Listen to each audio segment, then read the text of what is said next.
Howdy, it's Uncle Paul, and this week I'm going to make for you one of my favorite low-carb casseroles.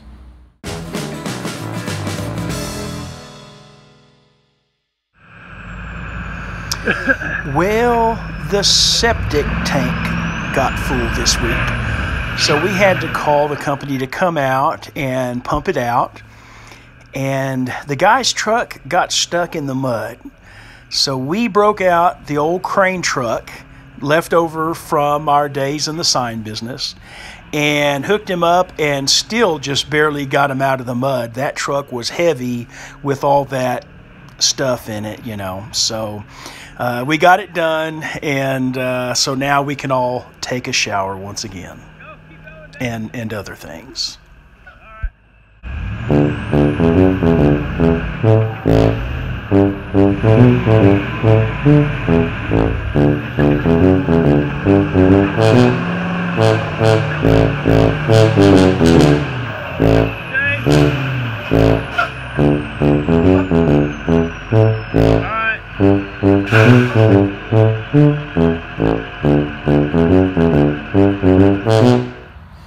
Well, now that we got the septic tank out of the way, let's go inside and cook some food. I promise you I'll wash my hands first. I tell you, the weather this week has been great. It's been cool in the mornings and really into the later part of the day with the sun out. It's still felt good. It's really nice. Perfect for hiking weather. So the dish that I want to make for you this week, it's called a keto chicken casserole, which means it's a low-carb casserole. And I haven't made it very many times, but it is really good. And so I've done all the prep work on the ingredients, and I want to show you the ingredients right now. Okay, well, here are the ingredients of this low-carb casserole. There's 1 pound of cauliflower, which I like the riced cauliflower. There's 7 ounces of cheese, 4 ounces of cherry tomatoes or grape tomatoes, cut them in half, 1 cup of heavy whipping cream. It calls for 2 tablespoons of green pesto sauce. It calls for 1 leek, chopped it up. Calls for the lemon juice of half a lemon, but I bought a small one. I used the whole thing. And 3 tablespoons of butter, and finally 30 ounces of chicken, and it calls for chicken thighs. Okay, the first thing I want to do, I'm using an iron skillet here, and I want it to have plenty of time to get warm, get hot. And so first thing I'm going to do is go ahead and put it on a medium high, because I'm about to brown my 30 ounces of chicken. The next thing I want to do is go ahead and preheat my oven. I want to preheat it to 400 degrees Fahrenheit.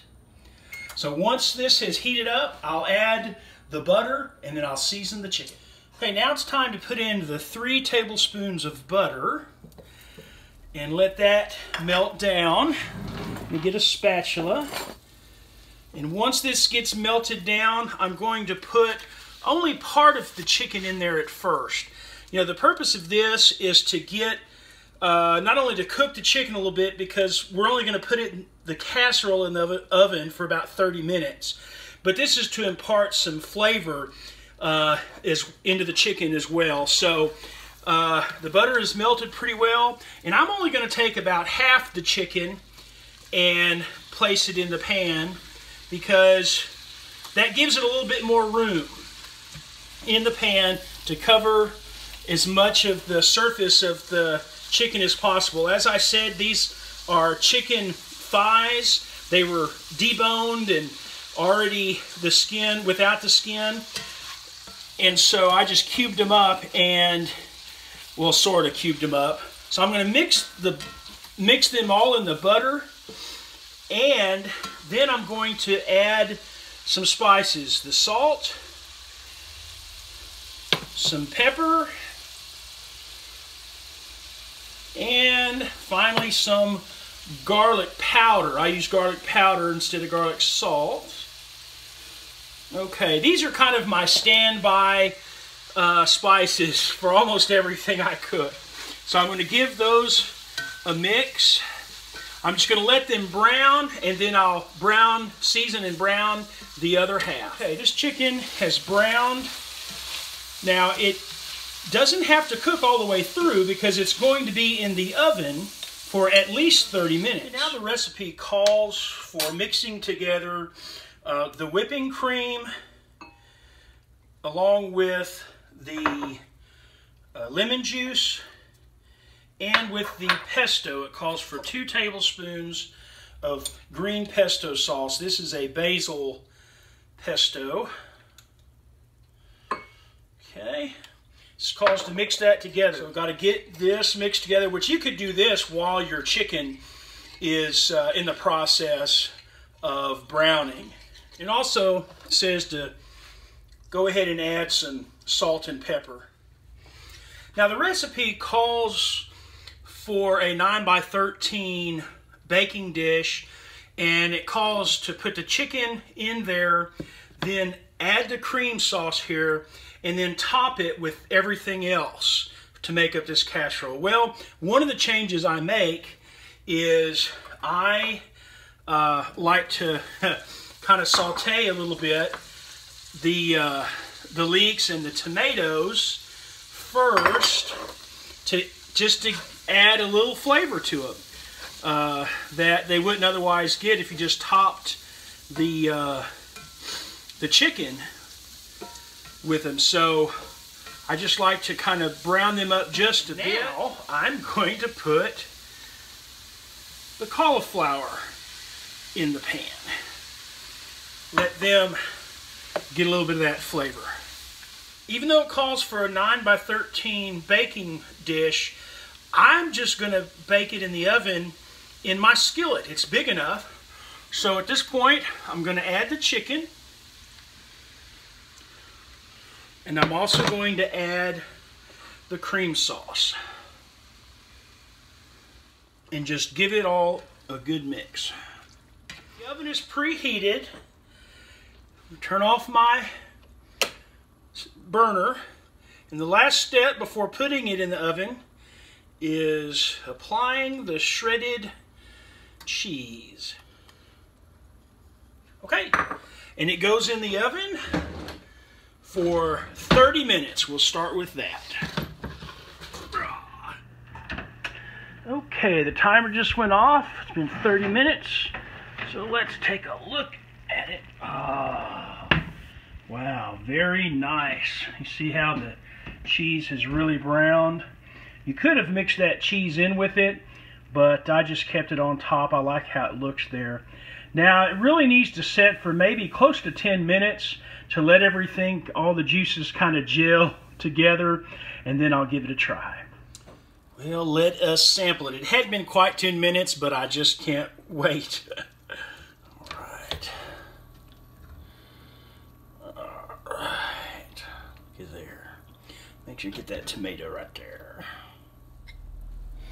Okay, let me get just a little bit of everything here. A little bit of tomato and chicken and leeks, everything.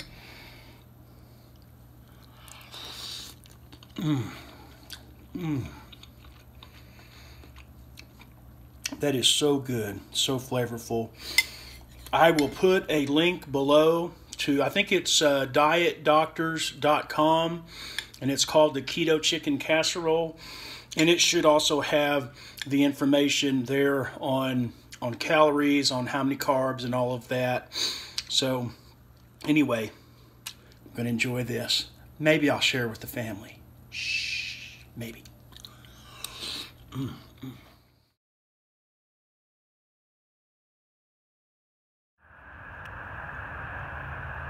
He thinks I left him. Hey, what you doing? You want a treat? You want a treat? Good Sunday morning. Whew. Well, Hurley, you know, when he and I go walking on the trail back there in the backyard, he gets distracted by things, and he'll be sniffing at stuff, looking at the neighbor's dogs, whatever. And I go slow sometimes, but I just kind of keep going and waiting on him. And I'll get way ahead of him, and he just suddenly realizes I'm not around, and he starts running because he thinks I've gone back inside, or that I might go back inside. So he comes running around trying to catch me. But anyway, this morning I was suddenly woken up by leg cramps at 4:30. Actually, it was one leg, and it was one of those that feels like it's trying to twist the foot off your leg, you know. But it didn't last for long, thankfully. And but that's what woke me up this morning at 4:30. Well, it was a slow week this week. Not a whole lot happened. We had a lot of rain. We're going to have more rain this week. But I thought it was a good time to share one of my favorite low-carb recipes. Some of you had been asking for some recipes, and so that was one of my favorite dishes. Well, guys, it is a new day, and you know, I try to have the perspective, try to have the characteristic of patience, so that I'm not constantly dwelling on the past and whatever failures I've had, whatever mistakes I've made in the past. I try not to even dwell on the successes of the past. I can draw strength and encouragement from those, but really, today's a new day. Tomorrow is a new day. So what matters is what I do today. And I want to make today the best day that I can in every way. So guys, stay positive. Keep working on your goals. Keep looking to the future. Thank you so much for watching. Please like, comment, subscribe, share these videos, and Lord willing, I will see you next week.